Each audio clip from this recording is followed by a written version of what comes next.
2 tulog na lang, magsisimula na ang 2012 Summer Olympics na gaganapin sa London. Handa namang makipagsabayan ang 11 atletang kumakatawan sa Pilipinas.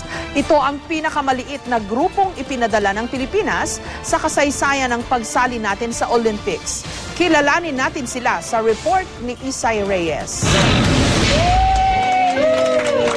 Bago sumala sa parating na Olympics, time out muna ang ating mga atleta sa London. Sakay ng trademark na red double-decker bus ng London, nag-ikot ang mga Pinoy athletes sa mga landmark ng syudad. We went to see St. Paul's Cathedral where Princess Diana got married. Yeah, they showed us where the London Bridge is. It's a really beautiful city and really enjoyed the trip.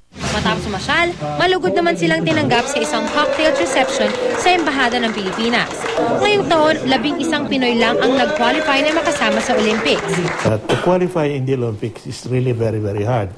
It will take you sometimes to go all over the world to qualify, to attend these qualifying events.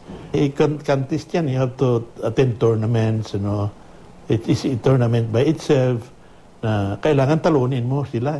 In the best, you have to be the best. 4 na nakasali dahil mandated ng Olympic Committee na magpadala ng delegasyon ang bawat bansa para sa swimming at athletics.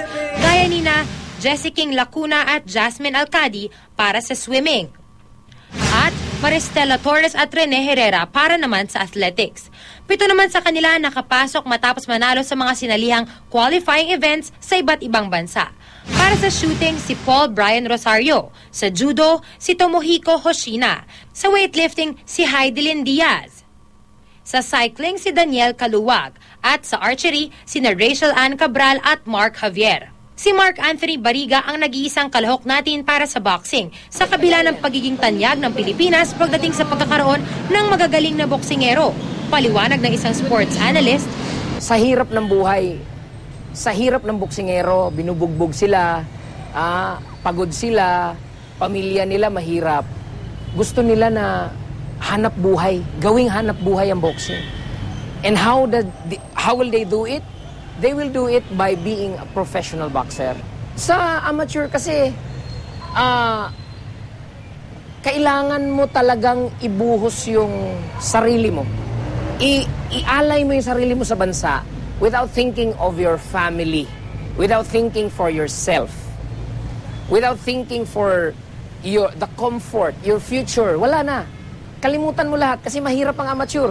Sa kakaunti nating delegasyon na hirang na flag bearer ng Pilipinas sa opening ceremony, ang weightlifter na si Heidelin Diaz na lalahok sa kanyang ikalawang Olympics. Masaya, syempre, kasi parang 11 athletes ako yung pinili. So, syempre, proud din ako. Sa Olympics, muling makikipagsabayan ang ating mga atleta sa pinakamagagaling sa buong mundo. Tanong tuloy ng marami, makakamit na kaya ng Pilipinas ang mailap na Olympic golds? Hindi ako nalulungkot na isa lang yung fighter natin, 11 lang yung athletes natin. You cannot equate success in the Olympics with success of a nation. Isay Reyes, GMA News.